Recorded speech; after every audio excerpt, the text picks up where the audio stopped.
सभी साथियों को नमस्कार। आज एक छोटी सी कहानी से मैं आने वाले इन दिनों में कुछ बातों पर चर्चा शुरू करूंगा। एक राजधानी में एक संध्या बहुत स्वागत की तैयारी हो रही थी।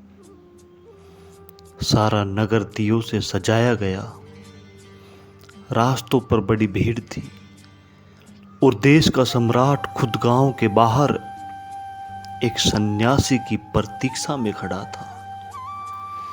एक सन्यासी का आगमन हो रहा था वहां, और जो सन्यासी आने वाला था नगर में, सम्राट के बचपन के मित्रों में से एक था। उस सन्यासी की दूर दूर तक सुगंध पहुंच गई थी। उसके यश की खबरें दूर दूर के राष्ट्र तक पहुंच गई थी और वह अपने ही गांव में वापस लौटता था। तो स्वाभाविक था कि गांव के लोग उसका स्वागत करें, और सम्राट भी बड़ी उत्सुकता से उसकी प्रतीक्षा में नगर के द्वार पर खड़ा था। सन्यासी आया, उसका स्वागत हुआ।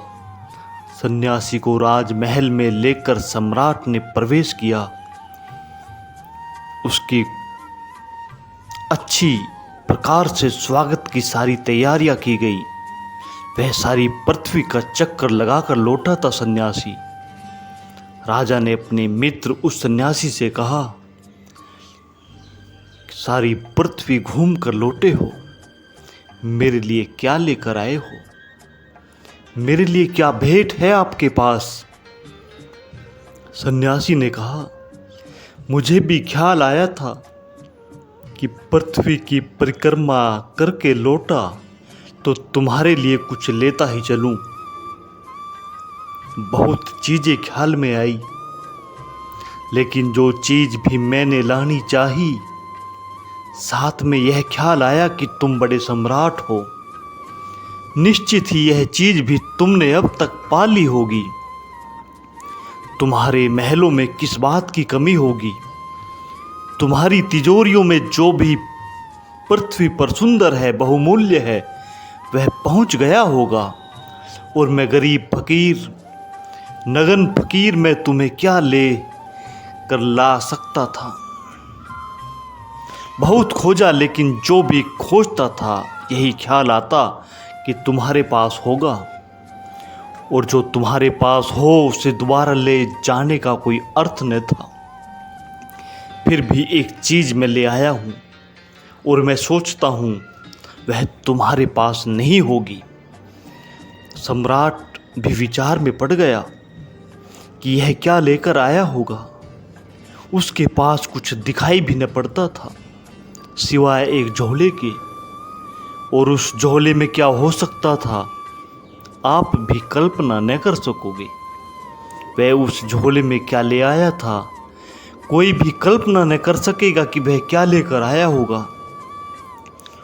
उस सन्यासी ने झोले को खोला और एक बड़ी सस्ती सी और एक बड़ी सामान्य सी चीज उसमें से निकाली। एक आईना, एक दर्पण, और सम्राट को दे दिया और कहा, यह दर्पण मैं तुम्हारे लिए भेंट में लाया हूं, ताकि तुम इसमें स्वयं को देख सको। दर्पण राजा के भवन में बहुत थे। दीवालें दर्पणों से ढकी थी। राजा ने कहा, दर्पण तो मेरे महल में बहुत हैं। लेकिन उस फकीर ने कहा, होंगे जरूर, लेकिन तुमने उनमें शायद ही स्वयं को देखा हो। मैं जो दर्पण लाया हूं, इसमें तुम खुद को देखने की कोशिश करना। जमीन पर बहुत ही कम लोग हैं जो खुद को देखने में समर्थ हो पाते हैं, और वह व्यक्ति जो स्वयं को नहीं देख पाता, वह चाहे सारी पृथ्वी देख डाले तो भी मानना कि वह अंधा है। उसके पास आंखें नहीं थी, क्योंकि जो आंखें स्वयं को देखने में समर्थ न हो पाए, वे आंखें ही नहीं। यह बड़ी अजीब सी बात उस फकीर ने उस राजा को कही थी। आज इस कहानी से शुरुआत मैंने इसलिए भी की है कि आने वाले दिनों में मैं भी एक छोटा सा दर्पण इन आने वाले दिनों में आपको भेंट करना चाहूँगा, जिसमें आप अपने को देख सकें। जीवन का अर्थ और आनंद, जीवन का अभिप्राय और जीवन का सत्य केवल उन लोगों को उपलब्ध हो पाता है जो स्वयं को देखने में समर्थ हो जाते हैं। लेकिन हमारी आंखें बाहर देखती हैं, भीतर नहीं, और हमारे कान बाहर सुनते हैं, भीतर नहीं, और हमारे हाथ बाहर स्पर्श करते हैं, भीतर नहीं। हमारी सारी दौड़, हमारे प्रयत्न और प्रयास, हमारे जीवन भर का श्रम कुछ ऐसी संपदा को जुटाने में व्यय और व्यर्थ हो जाता है जो संपदा भी अंततः हमसे छिन जाती है। लेकिन और एक संपत्ति है, एक और संपदा है जो स्वयं को जानने और पहचानने से उपलब्ध होती है। जो उस संपदा को पा लेता है उसे न केवल जीवन का अर्थ और सत्य मिल जाता है, बल्कि वस्तुतः उसे ही जीवन भी मिल जाता है। क्योंकि उस सत्य को जाने बिना हम जो भी जानते हैं वह सब मृत्यु में समा जाने को है और समाप्त हो जाने को है। उस सत्य को जो मनुष्य की आत्मा में है उसे जाने बिना हम जीते हैं, धीरे धीरे मरते हैं, और इस धीरे धीरे मरने के क्रम को ही जीवन समझकर भूल कर बैठते हैं। जिसे हम जीवन जानते हैं वह जीवन नहीं है, वह क्रमिक मरते जाने के अतिरिक्त और क्या है। बच्चा जिस दिन पैदा होता है उसी दिन से मरने की क्रिया शुरू हो जाती है, और अंत में जिसे हम मृत्यु कहते हैं वह कोई आकस्मिक घटना नहीं है, बल्कि जन्म के दिन जो प्रक्रिया शुरू हुई थी उसी की समाप्ति है। रोज हम मर रहे हैं, प्रति क्षण और प्रति पल। यह मरने की क्रिया जिस दिन पूरी हो जाती है कहते हैं मृत्यु आ गई। लेकिन मृत्यु कहीं बाहर से नहीं आ जाती, मृत्यु हमारे भीतर का निरंतर विकास है। हमारे भीतर ही मृत्यु निरंतर विकसित होती रहती है।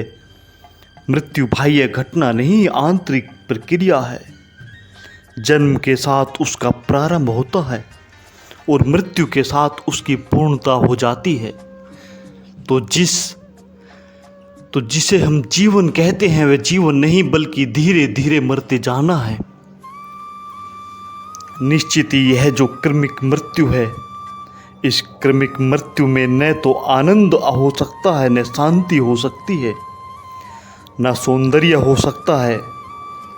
मृत्यु तो होगी कुरूप, मृत्यु में तो होगा दुख, मृत्यु तो होगी एक पीड़ा।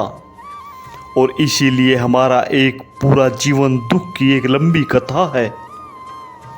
शायद ही हम में से कुछ थोड़े से लोग जीवन को जान पाते हैं, बाकी सारे लोग जीते हैं जीवन से अपरिचित और अनजान। वह जो स्वयं को देखना है वही जीवन को पा लेना भी है। एक वृद्ध फकीर के पास किसी ने जाकर पूछा था कि मैं मृत्यु के संबंध में कुछ जानना चाहता हूं। तो उस वृद्ध फकीर ने कहा, तुम कहीं और जाओ, अगर मृत्यु के संबंध में जानना है तो किसी और से पूछो, क्योंकि जहां मैं हूं वहां मृत्यु है ही नहीं, वहां सिर्फ जीवन है। मैं जीवन के संबंध में तो जानता हूं, मृत्यु के संबंध में मुझे कोई भी कुछ भी पता नहीं। लेकिन हम में से अगर कोई पूछे कि जीवन क्या है तो शायद हमें उल्टी बात कहनी पड़े। हमें कहना पड़े कि जीवन अगर जानना है तो कहीं और पूछो, हम तो मृत्यु के सिवाय और कुछ भी नहीं जानते। हम तो मरना जानते हैं, जीवन से हमारा क्या संबंध, हमारी क्या पहचान, जीवन से हमारा क्या नाता। और जिनका जीवन से भी नाता नहीं है वे अगर परमात्मा को जानने चले हों तो गलती में हैं, और जिनका जीवन से भी नाता नहीं है वे भी मोक्ष के संबंध में चिंतन करते हों तो पागल हैं। जीवन को जो जान लेता है वह परमात्मा को भी जान लेता है, क्योंकि जीवन की समग्रता के अतिरिक्त परमात्मा और कुछ भी नहीं। और जो जीवन को जान लेता है वह मोक्ष को भी जान लेता है, क्योंकि जहाँ मृत्यु नहीं है वहीं मोक्ष है।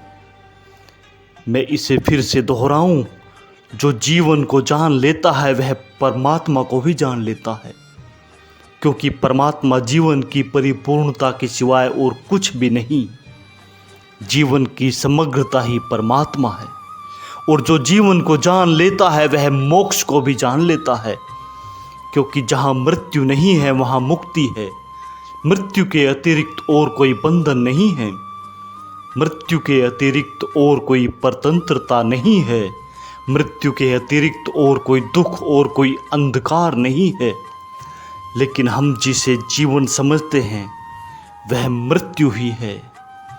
आज इन्हीं बातों के साथ मैं अपनी वाणी को विराम देता हूँ। यहाँ से आगे की चर्चा हम अगली वीडियो में करेंगे। आपने मेरी इन बातों को इतने प्रेम से सुना उसके लिए बहुत बहुत धन्यवाद।